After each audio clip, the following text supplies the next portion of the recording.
안녕하십니까, 경호생각입니다. 오늘 강의 주제는 현대인들의 고질병인 위장병으로 하겠습니다. 주변을 한번 돌아보시면 위장병으로 고생하시는 분들이 의외로 많습니다. 그런데 위장병은 왜 생기는지 일반인들은 그 원인을 깊이 생각해보지 않습니다. 왜 생기는지를 알면 위장병으로 고생하지 않을 수도 있는데 말이죠. 아무튼 원인만 제대로 한다면 위장병은 관리할 수도 있고 통제하면서 살 수도 있습니다.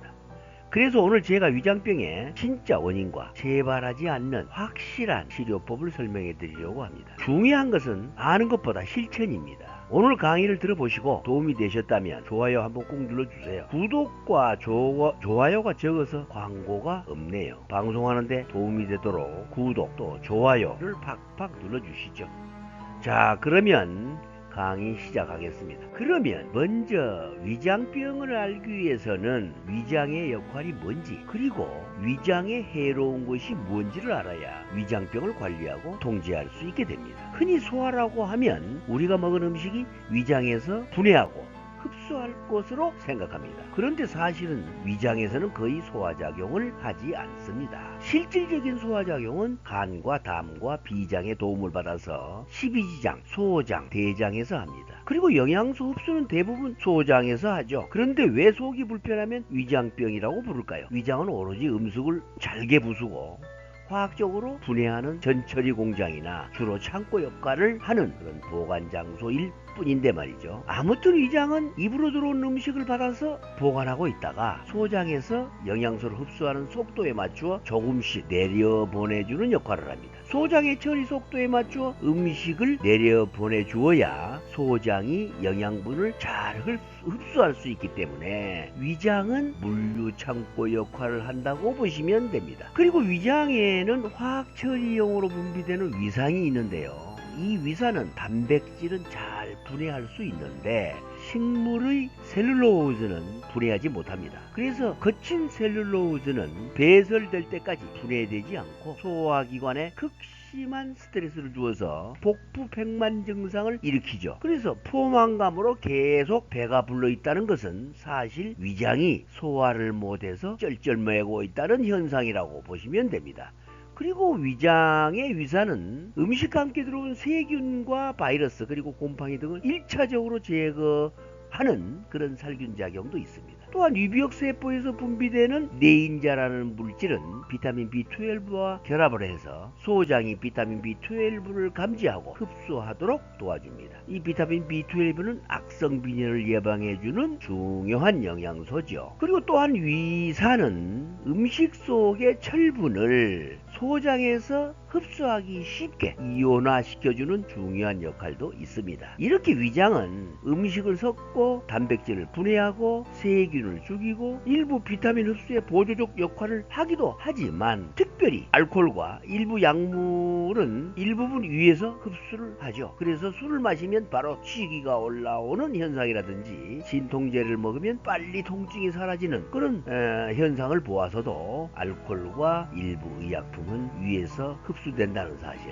아시고, 아무튼 위장은 소장에서 음식을 서서히 내려보내기 위한 터미널 역할을 하는 창고 업무가 주임무라고 할 수 있습니다. 이렇게 창고 역할만 하는 것이 위장인데 왜 위장병이 생길까요? 그것은 위장이 싫어하는 음식만을 많이 먹어주었기 때문이에요. 위장은 좋아하는 음식과 싫어하는 음식이 있답니다. 이런 이야기 들어보신 적 있습니까? 처음 들어보신 분들이 많을 것 같습니다.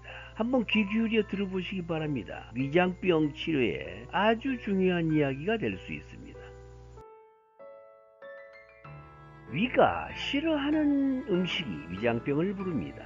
그러면 싫어하는 음식이 무엇이 있는지 한번 알아볼까요? 위장은 자신의 점막을 공격하거나 소화 과정에서 과도한 위산 분비를 유도하는 음식을 싫어합니다. 다들 잘 아시는 건강에 나쁘다고 하는 정제곡물로 만든 음식들과 설탕이 많이 든 음식은 위장이 싫어하는 음식이 되겠습니다. 이러한 음식은 위와 소화기관에서 가스가 생겨 복부가 팽만되고 역류성 식도염의 원인이 된다고 하니까 위장병을 예방하려면 조심히 먹어야겠습니다. 그리고 인공첨가제, 특히 질산염이 들어간 가공육, 즉 햄이나 소세지 등과 같은 각종 첨가물을 추가해서 만들어낸 가공식품 등은 위점막에 영향을 주기 때문에 위장이 싫어하는 음식이 되겠습니다. 이런 음식을 자주 먹으면 인공첨가제가 위벽을 공격해서 위염을 일으키는 원인이 됩니다. 여기서 더 중요한 위장이 싫어하는 음식이 있는데요. 그것은 거친 채소류와 거친 곡물류가 되겠습니다. 왜냐하면 식물성 식품에 들어있는 거친 식이섬유는 장점막과 유점막을 지나면서 상처를 내고 안티뉴트리언트, 즉 렉틴, 옥살산, 피트산, 퓨린 등과 같은 식물 독성이 위벽과 장점막에 직접적으로 공격해서 염증을 일으키고 궤양을 일으키는 주범이 됩니다. 더 나아가 식물성 식품의 셀룰로즈는 소화도 안 되고 분해되지도 않기 때문에 배설되기 전까지 에너지 소비가 많은 식품이 됩니다. 에너지가 많이 소모되면 활성산소도 높아지고 인슐린 저항성도 민감해지죠. 그런데 과일 채소 많이 드세요 라고 하는 사람들이 많습니다. 과일 채소 판매 회사 영업사원처럼 말이죠. 참 심각한 문제입니다. 그래서 위장병에 걸리지 않으려면 위장이 좋아하는 음식을 먹도록 해야 합니다. 위장병에 좋은 음식의 첫째는 동물성 식품입니다. 왜냐하면 위장은 단백질 분해 공장입니다. 위장에서 분비되는 가장 중요한 효소인 펩신과 강력한 위산은 단백질, 특히 동물성 단백질을 아미노산화시키는데 최적화되어 있는 기관입니다. 육류는 위산에 의해서 쉽게 분해되기 때문에 소화도 잘 되고 위벽이나 장벽에 상처 낼 일이 없습니다. 그래서 위장에 좋은 음식이 되겠습니다. 두 번째로는 따뜻한 음식, 발효 음식을 먹도록 해야 합니다. 채소 곡물류를 먹을 때는 발효하거나 찌거나 삶아서 먹도록 해야 하고 생으로 먹거나 껍질째 먹지 않아야 합니다. 영양성분이 많다고 생으로 먹거나 껍질째 먹으라는 말은 독초에 영양성분이 많으니 독초를 먹으라는 말과 다름없습니다. 위장에는 부드럽고 소화 잘 되는 촉촉한 음식이 좋습니다. 딱딱하고 건조한 음식은 소화도 안 되고 위벽에 자극을 주고 또 머물러 있는 시간도 길어서 위장에 스트레스를 줍니다. 이렇게 위장이 좋아하는 음식과 싫어하는 음식이 있다는 것을 알았다면은 이제부터는 위장이 싫어하는 음식을 피하는 것이 위장병을 예방하는 지름길이 됩니다. 그런데 위장병에는 음식만이 문제가 아닙니다. 위장병을 예방하고 치료하려면 먹는 방법도 중요합니다. 식사법은 위장병만이 아니고 우리 건강에도 정말 중요한 습관이 됩니다. 식사법이라고 하면 우리 선조들이 일식삼찬을 가르쳤습니다. 즉 밥 한 그릇에 반찬은 3가지 이내로 먹도록 하라 라는 것이죠. 즉 진수성찬을 대단히 경계한 것입니다. 그런데 우리는 이 교훈이 청렴과 전략정신을 가르치려고 말한 것으로 그렇게 이해하고 있었습니다. 그런데 사실은 우리 건강과 관계된 심오한 가르침이 있었습니다. 즉 진수성찬은 여러가지 음식을 함께 먹기 때문에 각기 다른 식물 독성들이 충돌해서 복합 독성반응을 일으킬 수 있고 항영양 성분도 달라서 함께 먹으면 음식 간의 상극 현상으로 영양소 흡수가 되지 않는 등 부작용이 일어날 수 있다는 것이 과학적 이론입니다. 그러나 이것은 어디까지나 채식 위주의 식단에서 문제지 육식을 하는 경우는 또 해당되지 않습니다.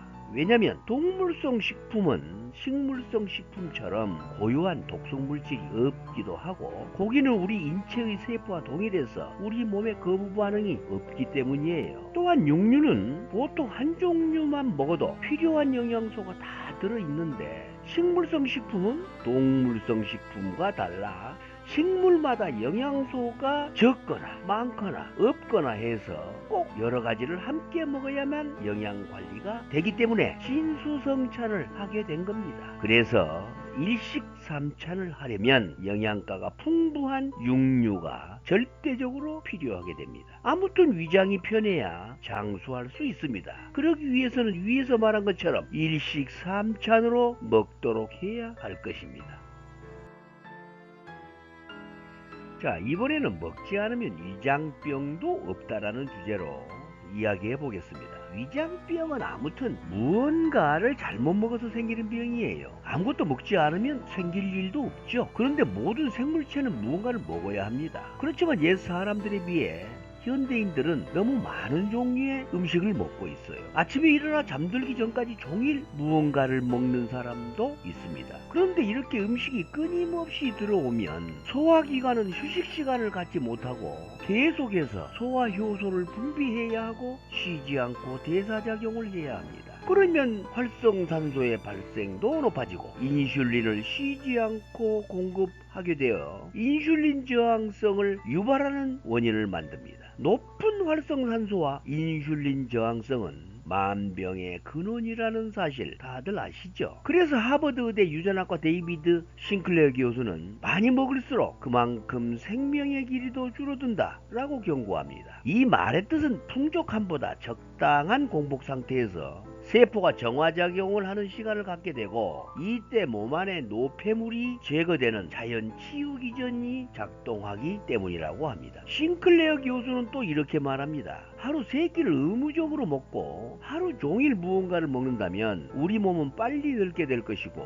수십 년 뒤 자신의 수명을 단축시키는 원인이 될 수 있다 라고 했습니다. 영양 과잉이 오히려 면역력을 떨어뜨리고 우리 몸을 온실소의 화초로 만드는 딜이라는 뜻이죠. 그래서 가끔 허기지고 수유에 노출시키고 격한 운동으로 근육을 자극하게 되면 우리 몸의 세포는 자신의 보호 본능이 작동되어 생존 모드를 켜고 자동 방어 기전을 총동원해서 염증 수치를 줄이고 기억력도 높여준다고 합니다. 이때 우리 신체는 강인한 면역력이 살아나게 되고 노화를 방어하는 기전이 작동된다고 합니다. 그래서 요즘 간헐적 단식이 유행하죠. 참 좋은 현상입니다.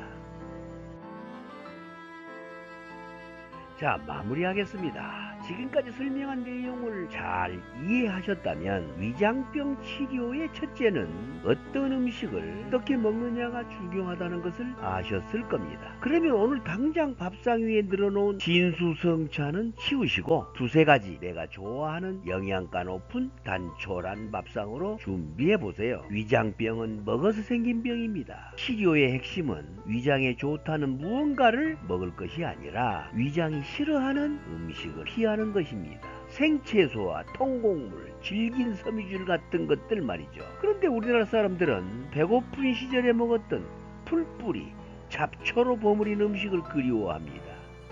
이제는 바꾸어야 합니다. 식단을 단순하게 하고 육식 위주로 바꾸세요. 다만 가공 양념으로 요리한 것들을 피해야 하고 가공육도 멀리 하시고 식물성 기름으로 튀긴 음식도 멀리 해야 합니다. 건강에 좋다거나 영양이 풍부하다는 수입 식품도 멀리 하세요. 우리 땅에서 오래도록 함께한 식품으로도 우리 건강은 충분히 지킬 수 있습니다. 수입 식품은 그 나라 사람들의 신토불이 아닌가요? 그리고 위장을 가끔 쉬게 해주세요. 위장이 쉴 때 우리 세포는 내부의 노폐물과 손상된 소화기관을 스스로 청소해서 재생하는 시간을 갖습니다. 이 말을 결코 흘려듣지 마시길 바랍니다. 좋아요 누르는 것 잊지 않으셨죠? 그럼 오늘 방송은 여기서 마치겠습니다. 감사합니다.